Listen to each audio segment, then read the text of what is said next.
This is Jonathan Ferguson, the Keeper of Firearms and Artillery at the Royal Armouries Museum in the UK, which houses a collection of thousands of iconic weapons from throughout history. And on today's episode, we're taking a journey down memory lane to check out some of Jonathan's favourite weapons from the past year. This is probably the most detailed in-game model of an AKM I have ever seen.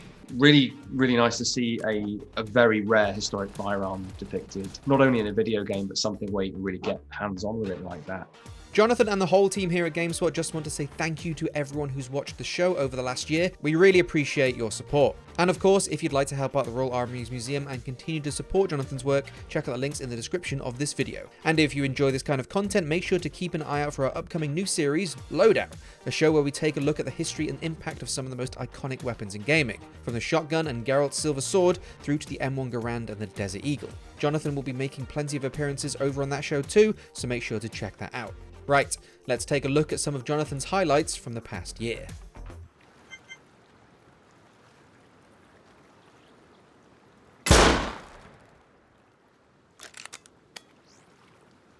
Right, this is a really quite a fun one for me, because this weapon, if I can call it a weapon, is something that's actually from the Royal Armouries collection, and I have it with me today. It's not identical to what we see on screen, as I'll explain in a moment, but I am about 90% sure that the Aoka Pistol is based directly on this specific object. So the difference is, the big one, I mean the stick's the same pretty much, and the wire wrapping it onto the together. The big difference is the barrel, which in the game is some sort of an iron tube, whereas on the real thing, it's a 20mm cartridge case. And to make it a barrel, all they've done is dent in the top of it and drill that in the center to create not only a touch hole or a vent if you prefer, but a pan for the priming powder. And that's probably the biggest divergence from the game version. This is really a medieval handgun or hand cannon recreated using the cartridge case as a barrel. And you need that depression to fill with powder so that there's something to go flash so that the gun goes bang. What we see in Rust is the player is striking the barrel with a rock, and it's creating a spark off the iron or steel barrel, and the spark's somehow going into the gun, setting it off. It's not completely implausible, but it's pretty daft. So whereas this is not a very good weapon, but it would fire for one shot, the one in the game I'm not confident would work at all. They've kind of covered that by showing it require multiple random hits from the rock to actually fire. So they put that level of thought into it.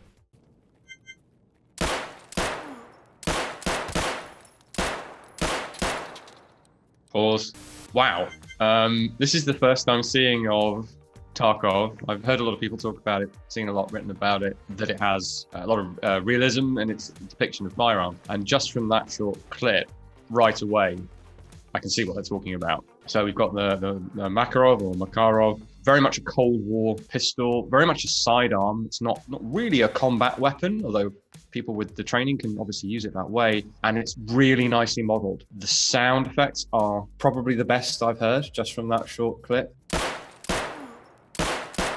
But that sounds like a gun being fired in a building, perhaps. I don't know how much it changes as you move in and out of spaces. Perhaps we'll see. The way it's handled is really cool. The brass check, the press check that he does to make sure that it's chambered around. Bit of a modern thing, but it is done and it is in there, and you get to see the cartridge in the gun.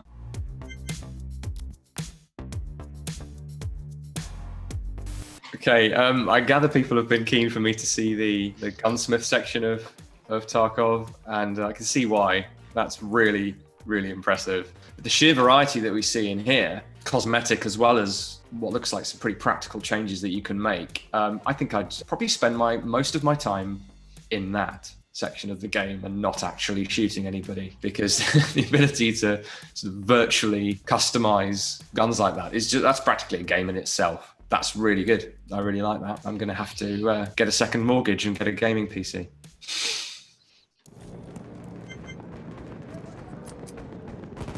I'm going to pause there. Where to start? It's a real gun, as I'm sure people have already Googled. A 2.7mm bullet, incredibly small. And the gun itself is incredibly small, so the actual cartridge length is tiny as well. Just to get it out of the way, this thing would have 0 stopping power. A bullet of that incredibly lightweight, traveling at that very low speed, is not pulling off headshots at 50 meters or whatever we just saw. I have to chuckle at the dainty way that the character handles the thing and sort of squeezes it between his thumb and forefinger. So as you can see, at least you will have seen from other videos on this, I'm sure, it is tiny. It's as tiny as it's seen on screen. In fact, I think it's tinier. As to how it works in the game, yeah, they've got that right. Imagine doing this in under fire. Press the magazine catch, tab on the base to pull the magazine out, and then with a tiny belt of magazines or something, push in a fresh one, and yes, it cocks as it does in the game. It's a real gun, but it's not a real gun in the sense that it doesn't kill anyone, but it might irritate them, I suppose.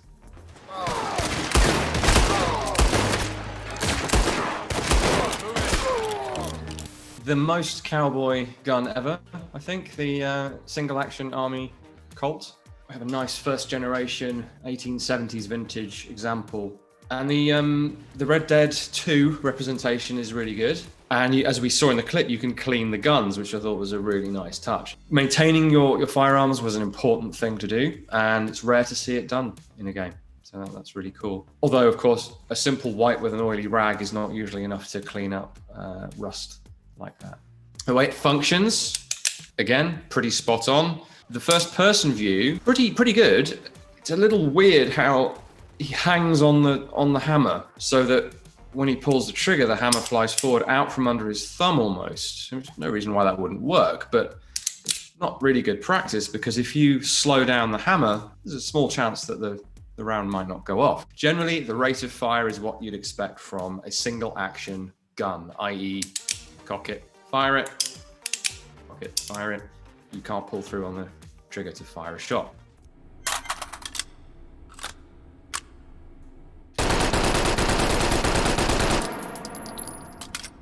Now that's a really interesting gun that we've seen there. That's the Viper Mark I, which is a British experimental submachine gun of the very end of the Second World War.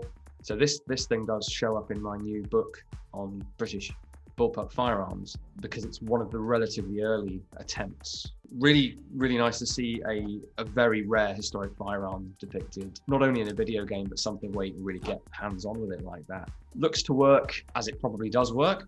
We don't quite know because we're not going to shoot it. It's the only one that I know of that exists. There may be others, let me know if you do know, but I don't think there are. And when it's pulled up to the eye, sort of aimed fire, you can see there are no sights, and it's kind of cumbersome even in VR. And that's because this was designed as a commando weapon for assaulting over a beach. And you can sort of see from how it's shaped that it's actually for under the arm, one-handed use. So you're looking where you're shooting and you're grasping it under the arm, giving you loads of control over recoil, but you've got no ability to aim. It's a fascinating historic firearm, and I'm really glad to see it in this game.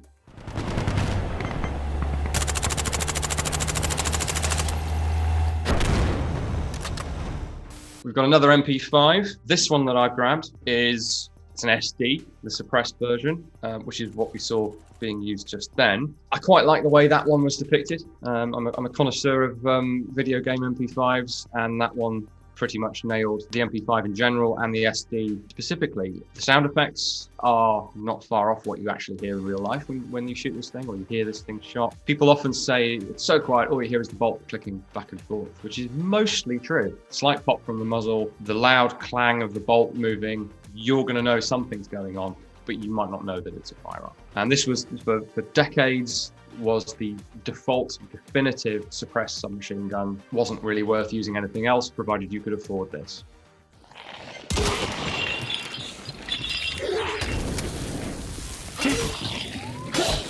I like that. If it wasn't for the fact you only get one shot, that's almost like an ideal zombie weapon. That's a 12 gauge single barrel break open shotgun. They were very common in the Old West. That looked like it might be an Ivor Johnson or a Stevens or something. And it's obviously been modified with quite a cool hatchet attachment and is drastically cut down. If this is like 1880s and the cartridges are black powder, You would want a smokeless powder-loaded cartridge, basically, because if you're firing black powder out of that shorter barrel, it's going to be pretty weak. The burnt rate of black powder is different and wouldn't be hugely effective. So we'll have to assume that those are nitro cartridges. Incidentally, the cartridges looked quite authentic. There's a tendency in games to just stick modern-looking cartridges, which don't look totally out of place, but those with the different color and the detail of the head stamp, that actually looked like they dug out some late 19th century, early 20th century maybe cartridges to model there.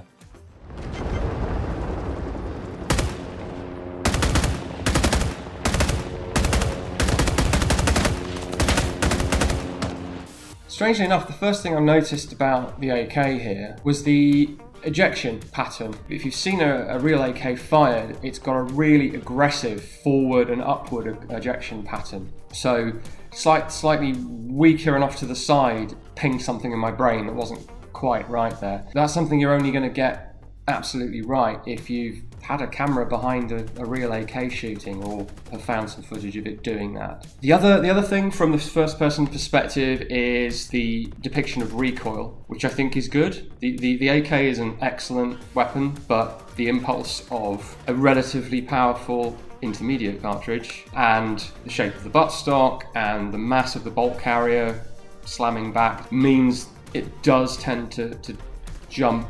So although the AK was designed very much for automatic fire, it was 2 to 3 rounds from the shoulder, anything more than that, and it does become a bit uncontrollable. And I think that comes across well. I've grabbed an AK, not because none of you have seen an AK before, you have. This is one of my favourite objects in the collection. I've chosen this Russian Type 2, as we tend to call them, because of this on the butt. G.P. Dillon 1/7.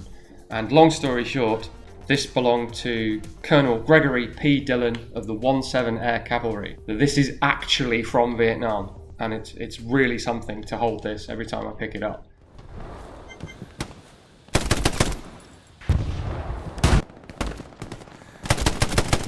Okay, pause.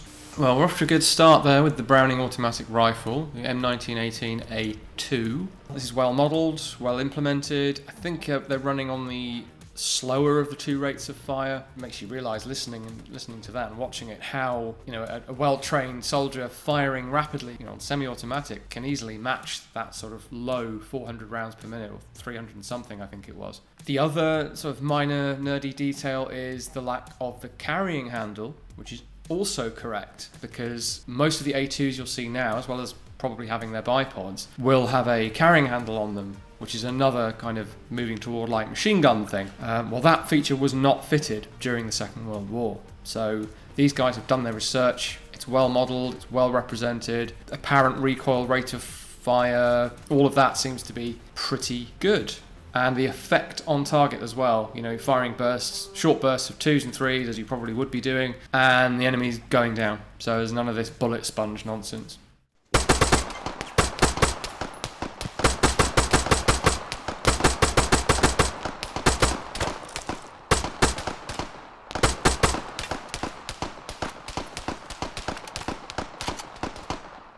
It's our old friend, the Kalashnikov AK, in this case the AKM, the modernised AK, introduced in 1959, and at this point pretty much the most common. This is probably the most detailed in-game model of an AKM I have ever seen. Lots of detail there in the 3D model itself, so much so that I'm able to nitpick tiny details like the front of the gas block here.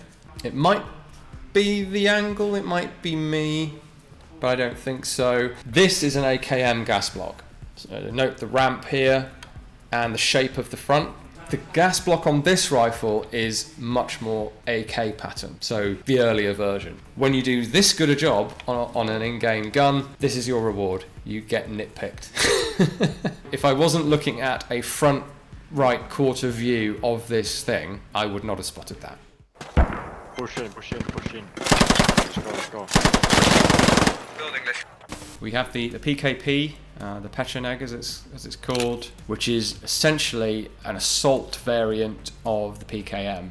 Entirely appropriate to see it in this game, of course. And what I'm what I'm struck by here in the loading animation is some really nice attention to detail where the player character lifts up the feed tray and visually checks the chamber to see that the gun is clear, which is something that video games don't normally trouble themselves with, but in any kind of armed force is absolutely essentially part of the drill, part of the manual of arms. So that right there tells you that you are playing a milsim.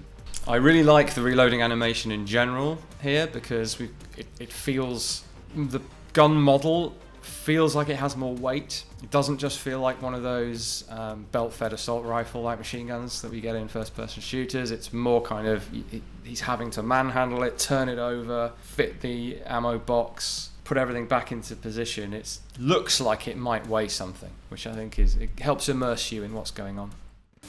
Thanks again for watching. If you enjoy this kind of content, please make sure to like this video and subscribe to the channel, as we'll have new episodes of Firearms Expert Reacts every Saturday and new episodes of Loadout every Sunday. Again, please check out the links in the description of the video if you want to help support the Royal Armouries, and we'll catch you next time.